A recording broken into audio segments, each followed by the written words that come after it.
Salut à tous, salut à toi, j'espère que tu vas bien. Aujourd'hui, nous allons nous attarder plus spécifiquement sur l'orateur de type tribun. Ce dernier, comme j'ai pu le dire dans ma vidéo précédente, se caractérise par l'émotion. Cette émotion qui le porte, cette émotion qui est le moteur de son éloquence.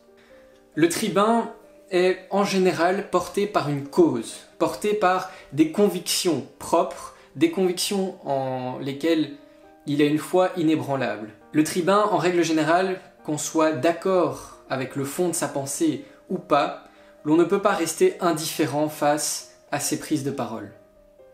Son discours nous laisse rarement sans émotion, son discours nous laisse rarement sans un questionnement profond, que ce soit sur le sujet du discours ou que ce soit dans nos convictions personnelles.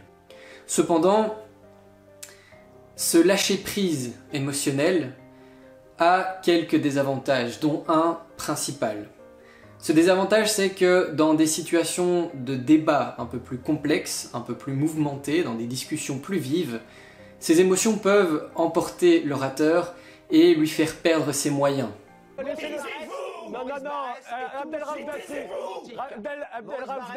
Voici maintenant un petit top 5 de mes discours et de mes orateurs préférés.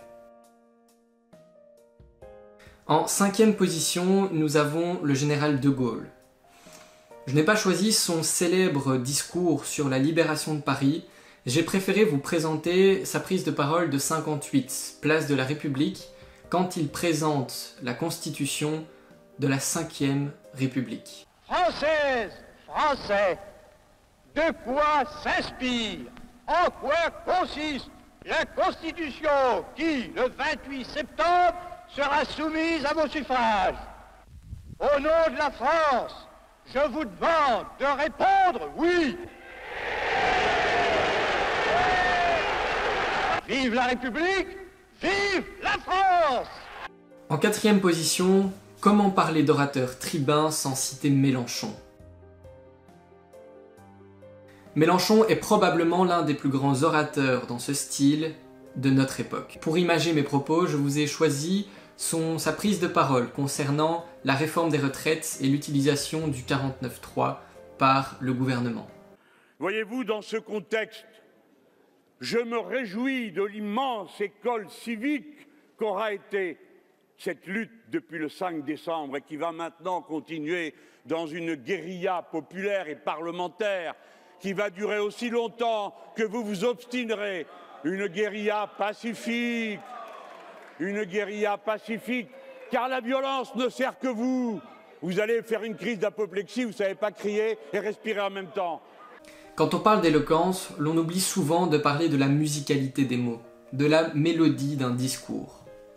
Et quand personnellement, l'on me parle d'émotion, de musicalité et de mélodie, un nom me vient tout de suite en tête, celui de Jacques Brel.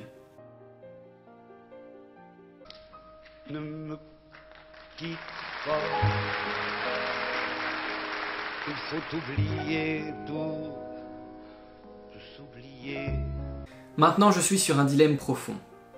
Je n'arrive absolument pas à départager les deux orateurs qui vont suivre. Et j'ai donc décidé de les mettre tous les deux en première place, ex aequo, chacun pour des raisons très différentes. Premièrement, un orateur incroyable. Un orateur qui aura sans nul doute changé l'histoire de son pays. Un orateur qui aura plaidé devant la Chambre des représentants pour l'abolition de la peine de mort, le 17 septembre en 1981. Vous l'aurez reconnu, je parle évidemment de Robert Badinter. Mais aujourd'hui, ce n'est pas ce discours que j'ai choisi de vous présenter. J'ai choisi de vous présenter un discours qui m'a énormément touché, qui m'a énormément ému. Peut-être le discours qui m'a le plus marqué dans ceux que j'ai pu voir pour préparer cette vidéo. Les mots ont un sens, sauf pour ceux qui les utilisent, comme vous. Et pour qu'il n'y ait aucune équivoque, que les choses soient claires. Pour moi, jusqu'à la fin de mes jours, tant que j'aurai un souffle, monsieur Forisson, vous ne serez jamais, vous et vos pareils, que des faussaires de l'histoire.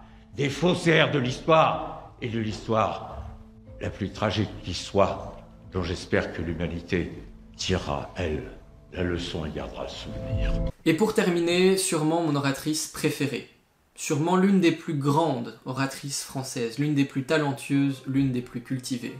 Sûrement l'une de celles qui aura aussi changé l'histoire et le paysage de son pays. Elle a notamment eu le plaisir de plaider pour le mariage pour tous, face à la Chambre des représentants. Encore une fois, vous l'aurez reconnu, je parle évidemment de Christiane Taubira. Monsieur le député, vous n'allez pas nous faire croire que vous vivez dans un igloo et que vous n'avez aucune connaissance de la diversité des familles dans ce pays, que vous ignorez complètement qu'il y a des familles homoparentales dans ce pays, que vous ne savez pas qu'il y a autant d'amour dans des couples hétérosexuels que dans des couples homosexuels, qu'il y a autant d'amour vis-à-vis de ces enfants et que tous ces enfants sont les enfants de la France. Alors oui, monsieur le député, le gouvernement présente un texte de loi de grand progrès, de grande générosité, de fraternité et d'égalité. Et nous apportons la sécurité juridique à tous les enfants de France. Et je peux vous dire que j'en suis particulièrement fière. Merci d'avoir regardé cette vidéo, j'espère vous avoir appris quelque chose, vous avoir fait découvrir de beaux discours. Je vous invite dès lors à vous intéresser aux 5 orateurs que j'ai pu citer aujourd'hui. Chacun d'entre eux est incroyable, pour des raisons différentes, mais chacun d'entre eux et chacune de leurs prises de parole est riche d'enseignements. N'hésitez pas à écrire, à parler, à lire, mais faites-le en restant chez vous et en prenant soin de vos proches.